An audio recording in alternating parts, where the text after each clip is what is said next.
Hi everyone, welcome back to my channel. Today I'm going to talk about how to add or remove users in Google Ads account. First of all, you have to log in your Google Ads account, then mouse over on admin and then click on access and security, and here you can find all your users and you can remove from here. There is an option with the name of actions, and if you want to add new user you can simply click on plus icon. You can put email, and if you want to give access till the specific date you can select the date.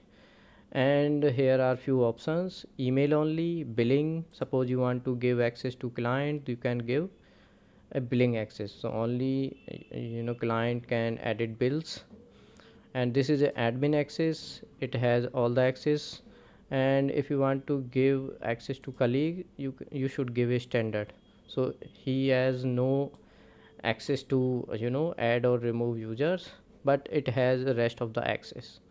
So read only access, he cannot do anything, just he or she can read your account details or your campaigns or ads. And then you can send invitation, and it will send an email, and then the receiver can accept the invitation and they can now access your account. So thank you so much for watching this video. If you still have any issues, you can ask me in the comment box or visit my website techchance.com.